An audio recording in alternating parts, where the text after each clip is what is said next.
This breaking news, Judge Mershon pointing out that on the state Facebook page that in fact somebody who claims to be the cousin of one of the jurors the day before the verdict comes in actually said Trump's getting convicted. Uh-oh. Cause for mistrial? Greg Jarrett weighs in. Straight ahead. Hey, this is D Knight from the Pardon the Insurrection podcast. Go ahead and hit that subscribe button if you haven't done so already. Otherwise, I'll be inclined to believe that you are an insurrectionist. And that was Fox News host Sean Hannity spreading some absolute utter bullshit about the possibility of a mistrial in Trump's election interference / hush money case in New York, where he was just convicted. Judge Mershon on Friday issued a letter to the defense attorneys for Trump as well as the prosecution team, suggesting there had been a Facebook post on a court-related page where an individual claimed to have a familial relationship with the juror, and that the juror told him the day before the guilty verdict that Trump would indeed be found guilty. That account's already been totally debunked. But that didn't stop Fox News from pushing the Facebook post and attempting to make the possibility of a Trump mistrial go viral. Friday night, tonight, we have major breaking news from New York City. Not long ago, New York judge Juan Mershon issued a very bizarre, unusual letter notifying President Donald Trump's attorneys and the DA's office about a social media post on the Unified Court System's public Facebook page. Now, the post in question reads the following, quote, "My cousin is a juror. He says Trump is getting convicted. Thank you, folks, for all of your hard work." The post was published the day before the verdict on Wednesday, May 29th. In the letter, Mershon did not indicate whether this post was valid or if the courts are investigating the matter, but this is by far a very, by any level, an alarming development. The post in question was created by a Facebook account by the name of Michael Anderson.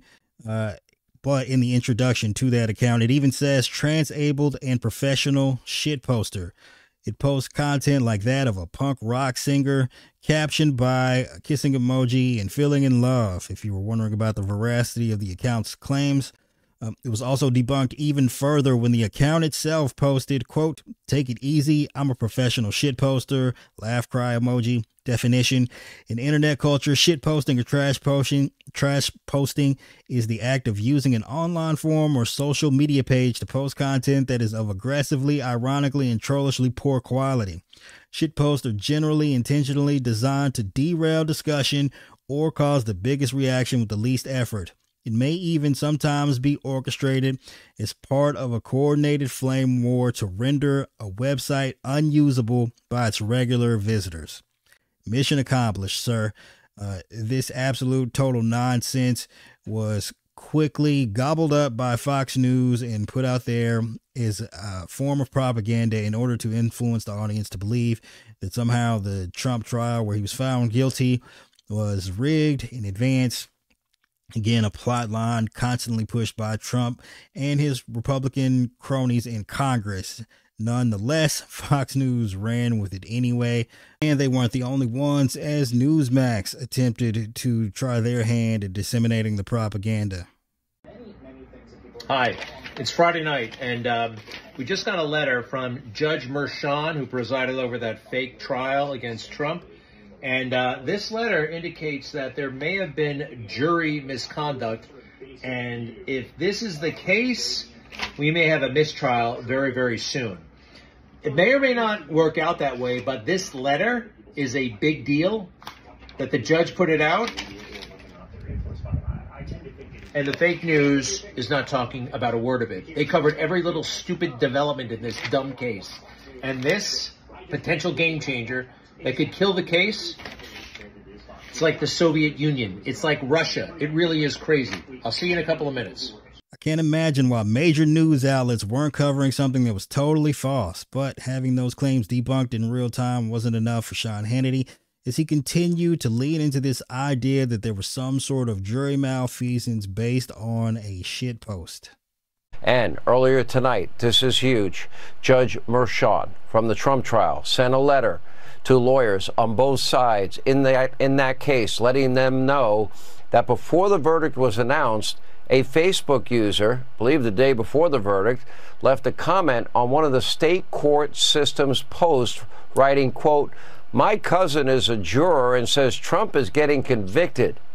Okay, was the fix-in from the beginning? Is this cause for a mistrial? From the perspective of Fox News, it's a very risky business to have your main primetime TV show host spreading obvious lies and disinformation when you just lost $787 million in a lawsuit to Dominion Voting Systems for lying about the results of the 2020 election. And you're facing yet another lawsuit by Smartmatic where you could lose just as much, if not more money. But I guess maybe Fox feels as though they're protected because they're not naming a specific juror that would leave them open to a defamation suit. I don't know. Perhaps that's the case. But the reason Fox is even pushing this in the first place is because obviously their audience supports Trump.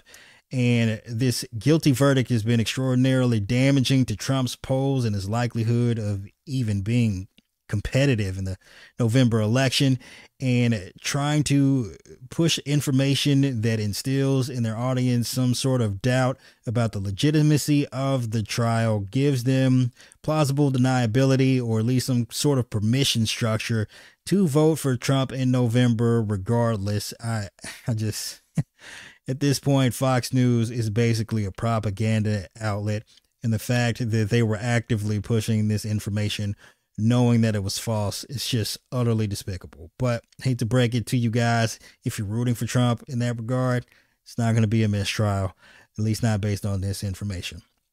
But if you enjoyed this video, make sure you hit the subscribe button if you haven't done so already. Hit the like button and feel free to leave your thoughts in the comments below. And if you could, subscribe to our audio podcast, Pardon the Insurrection, available everywhere the podcasts are found.